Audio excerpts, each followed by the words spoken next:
good morning. Welcome back on 10 Minutes of Hiding Wisdom. Our today's guest understands how people are at the core of the organization's success. She understands that a great product to an organization's success is not as important as the people are because people are the most important asset when it comes to the organization's success. Let's welcome Christine on 10 Minutes of Hiding Wisdom. Hi, Christine. How are you doing Hi, today? Manal. No, thank you so much for having me. I'm so honored to be here. And as I was sharing with you before we hopped on, it's so cool to be able to offer just any sort of support and empathy and come together after the craziness that has been 2020 and early 2021. I hope so. I mean, I think some people have suffered so much. I mean, I was one of the privileged enough one who did not get infected by COVID, who did not lose a family member. Mhm. So I've seen people who went through so much. So as in like it just offering a hand of help would definitely mean so much to people, especially because people are hopeless these days. So thank you for just being so positive and actually joining us to help people who are looking for jobs specifically today. My pleasure. Thanks for having me. Of course. So, Christine, can you tell us about where you're working and what you currently do for that company? Yeah, so I'm with a cybersecurity company called Tanium. We have been around since 2007, really live on the market since 2012. So we're about to hit our 10 years of being active in our space, which is really cool. And I've been with Tanium for 4 years. I started initially as a recruiter for our marketing organization, and honestly, it was one of the coolest experiences. I think I was employee 400, and now 4 years later, around 17, 1,800 people. So I have Wow. literally seen us, gosh, what even is that? Many, many exits.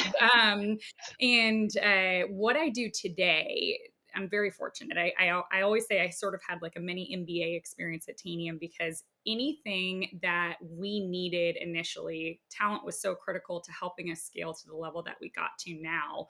I was able to get in and help. So now I help us build our channel team, our channel sales organization. But really, I've touched basically any role in go to market in that function, as well as more traditional roles like finance or accounting. I like to call them the infrastructure of the organization, but specifically go to market focus now. Okay, okay. So do you think, as in like, especially because you've been hiring for them for quite a while, do you think the pandemic changed the way you hire? Do you think you look at as in like, was it good? Was it bad? How has the experience been?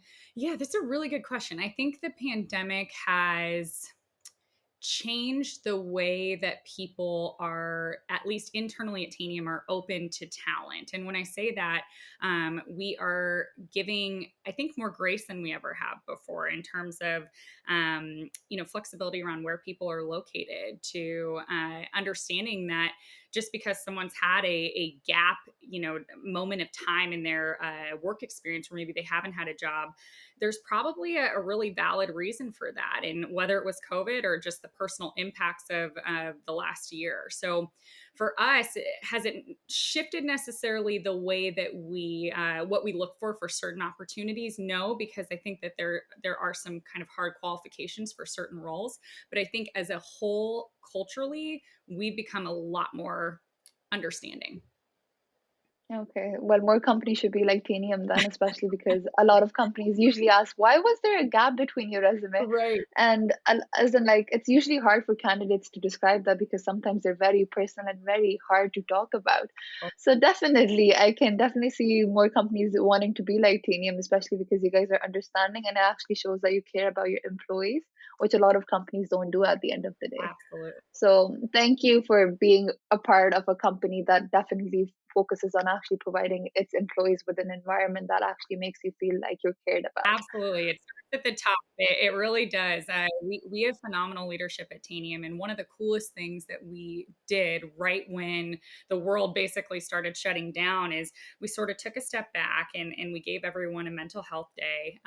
We also thought about how can we make sure our employees are set up for success during a very unpredictable time. And so one of the things that we did was actually offer employees to move to anywhere they'd like in the US. And I think that that's been received really well. It finally gave people a chance to maybe move closer to their families. I know I have a colleague who moved all the way to like rural Michigan, which she was like, I never Oh thought I could wow. work in and be able to be right next door to my parents, and she's raising a family. So some really cool stories come out of Oh, it. that's lovely. That makes me happy. That makes me really happy to hear. So, Christine, can you tell us about whether you guys are hiring, what kind of roles that you're hiring for, and if there's specific qualifications or anything that people could do to increase their chances of getting to work like a company like Tanium, because it definitely sounds wonderful. Yeah, absolutely. So, in terms of roles that we're focusing on right now, we're making a really heavy investment in engineering. Tanium has launched some really important technical partnerships. We'll be integrating our product and going to market with sort of co going to market with certain products. And one of those big partnerships is actually Salesforce. So we're really investing in our research and development team, R&D. So anything from your traditional software engineer to front end developers, back end developers, or even QA individuals. That's been a big area of focus. And then, I'm coming from the go to market side, so I always have to give the team a shout out. But we're absolutely investing heavily in a number of different areas, from marketing to more traditional sales, account executive type roles, and all the way to the operational positions that make everything come to life behind the scenes. So think sales ops, or deal desk, things of that nature. Um, Well, yeah, you guys are hiring for a lot of we roles, so are. I know definitely I can we see. are very fortunate. It's I like to say it's organized chaos, but we definitely, there's a lot of activity in any part of our organization for sure. Yeah, Well, that's good. As in, it's like, that's a good way because a exhausting, lot of right, for me. companies have no action. Yeah. Yeah. So, and then to answer the second part of your question of how can someone stand out from a application perspective, I love this question. I think it's really vulnerable to put yourself out there and try and figure out how to approach getting a job, especially if you come from a background like myself. No one was in the corporate world in my family. So I really deeply empathize and can connect with people who are trying to figure out just how to get their foot in the door. And the number one thing I always say to anyone who's looking to step into a technical company is, gone are the days of sort of just sending in an application and expecting a response. I think that you really have to take a more proactive approach to applying. And when I say that, I hate the concept of it's all who you know, because that's such a privileged perspective to come from. But I always like to say it's all who you network with. So when you send in your application, there's a couple of things I think that you should consider. One is reaching out, using social media as your outlet, particularly LinkedIn, since that's the professional network of choice for most, and figuring out who is on the team that the role you're applying to and you're interested in. Who's on that team, and who's someone that you could potentially message and just ask for advice, a virtual coffee date, tell them your interest in the role. Take more of a proactive networking approach to this. And the second thing is being really focused with what type of role you want. I think that there's a lot of pressure for the first opportunity to be perfect, especially if you're right out of school and you're applying. But and I think that you need to take that sort of veil off, frankly, and think of your career much more linearly and like a spider, versus linearly more like a spider web. Of getting as much from an experience as you can.